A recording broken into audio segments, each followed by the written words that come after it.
Olá, eu sou o professor Eduardo Sabag e nós vamos tratar do conceito de tributo. O tributo está conceituado no artigo 3º do CTN. Ali nós temos um conceito que costuma ser bastante solicitado em provas de concurso público. Recomenda-se, portanto, que você decore o artigo 3º do CTN, o qual será exposto em instantes. Entretanto, antes disso, é importante que você saiba que a questão do concurso poderá explorá-lo nas minúcias, pedindo o confronto desse conceito com o plano doutrinário e até mesmo jurisprudencial. Por isso que, nesse momento, nós vamos nos dedicar à apresentação do conceito, bem como a essas particularidades. Como que o artigo 3º apresenta o tributo? Como uma prestação pecuniária em moeda ou em cujo valor nela se possa exprimir, que não constitua sanção de ato ilícito, instituída por meio de lei e cobrada mediante atividade administrativa plenamente vinculada. Você notou que eu apresentei o artigo decorado e é assim que você deve fazer. Agora, vamos explorar cada pedaço desse artigo. O primeiro pedaço é muito simples. Ali consta que o tributo é uma prestação pecuniária. O que significa isso? A palavra pecus indica moeda, dinheiro. Então é fácil perceber que o pagamento de tributo tem que ser feito em moeda. E qual é o nome da nossa moeda? Real. Então devemos pagar o tributo em reais. Agora eu faço uma pergunta capciosa. É possível o pagamento de tributo, por exemplo, com um cheque? A resposta é afirmativa. Claro que podemos pagar o tributo com cheque. Naturalmente, a extinção do crédito tributário ocorrerá com a compensação do título. Mas, para além disso, seria possível pagar o tributo, eventualmente, com um bem móvel qualquer? Suponhamos, né, que o devedor seja um fazendeiro e ele produza laranjas, né, cultive laranjas. É possível pagar o tributo com aquela plantação de laranjas? A resposta é negativa. Você acabou de ouvir que o tributo é prestação pecuniária. Então não se pode pagar o tributo com laranja, com milho, com café. Aliás, concursos públicos já pediram isso, né, de modo um pouco sofisticado. Assim, admite-se o tributo in natura no sistema tributário nacional. In natura é uma expressão latina, né, que veio grafada naturalmente com destaque na prova. In natura. Não se admite o tributo in natura. Ou seja, não podemos pagar o tributo com milho, com o café, com a laranja. A resposta seria, venda-se o milho, recolha-se o montante pecuniário e o entregue ao fisco para a quitação do tributo. Mas ainda eu insisto nesse ponto. E se este fazendeiro, impossibilitado de pagar o tributo com a laranja que ele cultiva, se ele quiser, de repente, entregar a sua propriedade rural, aí nós já estamos falando de bem imóvel, não é mesmo? Posso pagar o tributo com um bem imóvel? Então, aqui nós chegamos ao ápice da discussão. Em 2001, o CTN foi alterado com a Lei Complementar 104, que trouxe mais um inciso para o artigo 156. Tal comando continha 10 incisos. Depois da Lei Complementar 104, passou a ter 11. E qual foi o inciso 11? Dação em pagamento para bens imóveis. O que eu quero dizer com isso? Que à luz do disposto no comando que eu acabei de apresentar, a saber, dação em pagamento para bens imóveis, é possível, em tese, haver o pagamento de tributo com um bem imóvel. Isso está consagrado desde 2001 no CTN. Estamos bem? Então, você tem que ficar muito atento, muito atenta para esse detalhe. É possível, ainda que em tese, pagar o tributo com um bem imóvel, permitindo, né, que com isso ocorra a extinção do crédito tributário. Isso está previsto no CTN, apenas para você recapitular, artigo 156, inciso 11.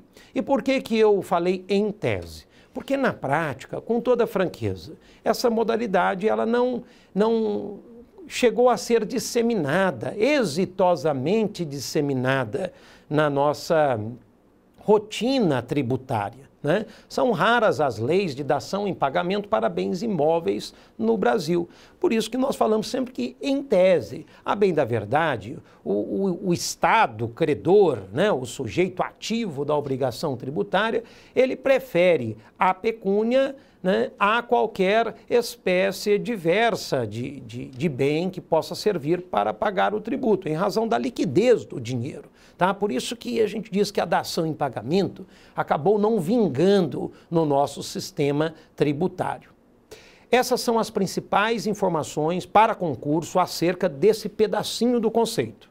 Tributo é prestação pecuniária, certíssimo, mas não se esqueça de que não podemos pagar o tributo com a laranja, com o milho, portanto não se admite o tributo in natura. E, qual foi o outro dado? Em tese, é possível pagar o tributo com um bem imóvel. Chamamos isso de dação em pagamento. Combinadinho? Vamos agora para um outro pedaço? Qual era ele? Tributo é prestação pecuniária compulsória. Vamos falar então do que vem a ser a compulsoriedade. A compulsoriedade significa a obrigatoriedade, num primeiro momento, numa primeira análise. Então é fácil perceber que todos nós somos obrigados a pagar o tributo, uma vez ocorrido o fato gerador da obrigação tributária. Tudo bem? Desse modo, o tributo não é uma prestação facultativa, não é uma prestação contratual, não é uma prestação voluntária. Essas são as maneiras pelas quais a matéria vem sendo exigida nas questões de concurso. Tributo não é facultativo, tributo não é voluntário, tributo não é contratual. Todos nós somos obrigados a pagar o tributo. Mas você não concorda que isso é quase que lógico e natural? Será que não há algo além dessa obviedade para ser dito? Claro que sim. E esse tema que eu vou explorar agora. Quando se diz que o tributo é uma prestação compulsória, nós falamos que, havendo o fato gerador, independentemente de aspectos externos a ele, nascerá o dever de pagar o tributo. Então, independentemente da capacidade civil daquele que realizou o fato gerador, se menor, civilmente falando, não é? Vai nascer o dever de pagar o tributo. Por isso que o recém-nascido pode ser contribuinte. Por isso que um menor pode ser contribuinte. A incapacidade civil é irrelevante para nós. Aí está a sutileza da compulsoriedade no tributo. Tá? Então, recapitulando, todos os aspectos externos ao fato gerador, e eu citei um até agora, incapacidade civil, mas outros podem ser citados, e eu farei em instantes, tudo isso é irrelevante. Havendo o fato gerador do tributo, vai nascer o dever de pagar, ainda que aquele aspecto seja caro, seja importante para a seara jurídica alheia. Um outro aspecto é a ilicitude do ato, né? E a pergunta que sempre transita em provas é a seguinte: olha, a renda oriunda do ilícito, ela pode ser alcançada pela tributação? Resposta: sim. O fato de haver uma origem ilícita, isso é irrelevante para o fenômeno tributário. Então, para darmos um exemplo mais claro, pense no dono da banca de um jogo do bicho. Ele aufere renda por meio de uma atividade ilícita. Pergunto, ele pode ser considerado contribuinte do imposto de renda? Sim. Mas, professor Sabag, essa renda é oriunda do ilícito. Isso é desimportante para o fenômeno tributário. Porque ocorrendo o fato gerador, e qual é o fato gerador? Auferir renda. Não é auferir renda lícita. Então, auferiu renda? Auferiu. Nasce o dever de pagar. Aqui está a sutileza da compulsoriedade. Nós falamos, portanto, que, havendo o fato gerador, o dever de pagar será inexorável. O que significa inexorável? Inevitável. Estamos bem? Vencemos o segundo pedaço. Vamos ao terceiro? Ali nós temos que o tributo não se confunde com a multa. E o que significa isso? A multa, ela tem uma proximidade com o tributo, mas com este não se confunde. Se você pensar na multa, você vai perceber essa coincidência, essa aproximação. Paga-se uma multa com dinheiro, então a multa é uma prestação pecuniária. Paga-se a multa compulsoriamente, e a compulsoriedade também ela existe para o tributo. A multa decorre de uma lei, assim como o tributo, e a multa precisa ser exigida por meio de lançamento, assim como o tributo. Então, antes de percebermos a distinção, que tal homenagearmos os pontos de encontro? Multa e tributo possuem vários elementos afins. Quais são eles? São prestações pecuniárias, são prestações compulsórias, decorrem as prestações ambas da lei e as prestações precisam ser veiculadas documentalmente pelo lançamento, tanto do tributo quanto da multa. Uma vez prestigiada a coincidência, vamos agora enfatizar a distinção. Tributo não se confunde com multa. O tributo decorre do fato gerador. A multa será exigida em virtude de um descumprimento de obrigação tributária. Então, note a distinção.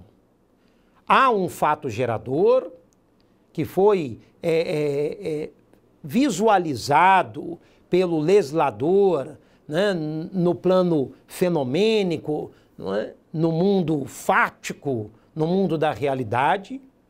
Acontece essa previsão legal, a qual denominamos fato gerador, nasce o dever de pagar o quê? O tributo, não nasce o dever de pagar a multa. Agora, a multa, diferentemente, é uma sanção, é uma reação do direito a um comportamento que era devido e que não foi realizado. Desse modo, para exemplificarmos, eu tenho que entregar uma declaração de imposto de renda à pessoa física até o último dia de abril todo ano. Você conhece bem isso. Se eu não a entregar, eu serei multado. Eu descumpri uma obrigação tributária, aliás, aqui recebendo o nome de acessória, e eu serei multado. Se eu quiser entregar essa declaração em maio, junho, eu o farei extemporaneamente e terei que pagar uma multa. Se de repente eu estou circulando mercadorias sem a nota fiscal e a fiscalização interceptar esse transporte e exigir a nota fiscal e eu disser estou sem nota fiscal, ora, a fiscalização irá multar, independentemente do tributo que venha a ser devido. Porque se eu não entreguei a declaração, eu não paguei o tributo. Se eu estou sem nota, eu não paguei o tributo. Mas veja, vai ser exigida a multa sem prejuízo de ser exigido o tributo. Mais um cenário eloquente para mostrar que tributo não tem nada a ver com a multa. O tributo vai ser exigido em virtude do fato gerador e a multa vai ser exigida em virtude do descumprimento obrigacional. Não perca de vista que há um artigo que é o 113, parágrafo 3º do CTN. E esse dispositivo enaltece normativamente o que nós exemplificamos há pouco, com os seguintes dizeres: que o descumprimento de uma obrigação tributária acessória faz nascer uma obrigação principal com relação à multa. Não é com relação ao tributo, com relação à multa. Aliás, o concurso pega esse final aqui, olha, diz com relação ao tributo. Não, com relação à multa. Estamos bem? Legal? Agora vamos para o quarto pedaço dessa forma conceitual. O tributo depende de lei. Estamos bem? Você se lembra do conceito? Tributo é toda prestação pecuniária compulsória em moeda ou em cujo valor nela se possa exprimir, que não constitua sanção de ato ilícito instituída por meio de lei, vou explorar agora e daqui a pouquinho, cobrada mediante atividade administrativa plenamente vinculada. Então vamos ao penúltimo pedaço do conceito. Tributo depende de lei. Aqui nós temos uma homenagem ao princípio da legalidade tributária, que é um princípio com respaldo constitucional. Artigo 150, inciso 1º da Constituição, apresenta-nos o princípio da legalidade tributária. União, Estados, municípios e Distrito Federal só podem criar e aumentar o tributo por meio de lei. Isso na Constituição, insisto, 1988. Agora, é importante que você saiba que o princípio da legalidade foi também homenageado no CTN. Ali no próprio artigo 3º que conceitua tributo. Estamos falando, né, de 1966, que foi o ano de publicação do Código Tributário Nacional, precisamente no dia 25 de outubro. De modo que, quando lemos que tributo depende de lei, é uma prestação pecuniária instituída por meio de lei, ora, isso é a homenagem ao princípio da legalidade no próprio CTN.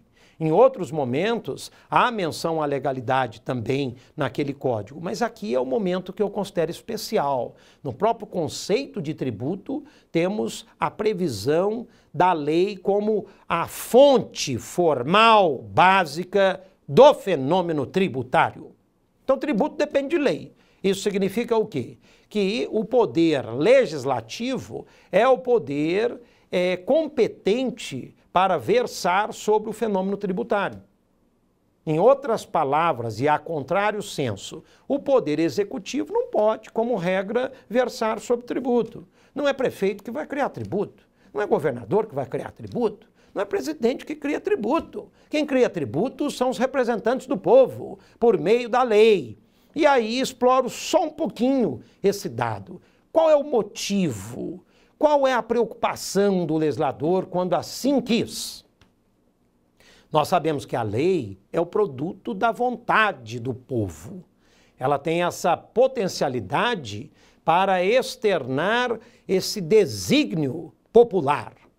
Então, como o fenômeno tributário é um fenômeno de invasão patrimonial, eu e você carreamos recursos para o Estado, dividindo o que ganhamos e o que construímos com o Estado, é fundamental que o povo decida o tributo. Preste atenção a essa frase, ó. O povo decida o tributo. Mas, professor, o senhor disse que não é o povo, é aquele que faz a lei. Ora, os representantes do povo são esses realizadores da lei. Então, quando nós temos nas casas legislativas aqueles ocupantes por nós escolhidos por meio do voto, entende-se que ali é o próprio povo. Pontes de Miranda, referindo-se ao princípio da legalidade, dizia o povo tributando a si mesmo, não é? E chamava o princípio da legalidade de princípio da legalitariedade. De modo que você, numa rápida visita ao princípio da legalidade, viu a preocupação do legislador em atrelar o fenômeno tributário ao fenômeno legal. Agora, vamos vencer o conceito com o último pedaço. Ali nós temos que o tributo é uma prestação que deve ser exigida por meio de lançamento. E o que vem a ser o lançamento. Para fechar, então, o estudo do tributo, quando olhamos para o artigo 3º, verificamos que a prestação pecuniária compulsória em moeda ou em cujo valor nela se possa exprimir, que não constitua sanção de ato ilícito, tem que ser cobrada, veiculada em uma atividade administrativa plenamente vinculada. E o que significa a atividade administrativa plenamente vinculada? É o lançamento. Portanto, se cobra tributo por meio de lançamento. Assim como a multa, nós acabamos de estudar. E o lançamento vem tratado no artigo 142 do CTN. Também numa breve visita a esse dispositivo, é possível ali verificar que o lançamento é um procedimento administrativo e documental de exigibilidade do tributo. Em outras palavras, e bem simples, aliás, quando o Estado quer um tributo, ele não pode fazê-lo no plano da oralidade. Um fiscal não pode chegar a uma empresa e dizer, olha, vocês devem R$100 mil. Aí o empresário, beleza, e cadê o documento de cobrança? Não, eu estou dizendo e ponto final. Isso não existe. O lançamento é um procedimento administrativo com feição documental e, o mais importante, com vinculação à lei. Em outras palavras, o fiscal não pode cobrar o que lhe aprouver. Ele vai cobrar o que a lei manda, nem mais nem menos, sob pena de responsabilidade funcional, quando não civil e até mesmo criminal. Isso consta do parágrafo único do artigo 142 do CTN. De modo que aquilo que se cobra é o que a lei prevê. E o que a lei prevê enaltece a vinculação, né, e não a discricionariedade que nunca poderá estar no ato de lançar. A autoridade fiscal não pode cobrar o que reputa oportuno ou conveniente, só pode cobrar o que a lei manda. Com isso, nós vencemos o conceito de tributo com aquelas particularidades a que eu havia feito menção. Devemos sim decorar o conceito de tributo, mas devemos saber algo mais, porque muitas questões de concurso, elas são capciosas e requerem essa desenvoltura, todo esse traquejo no entorno daquela decoreba, daquele artigo 3º do CTN.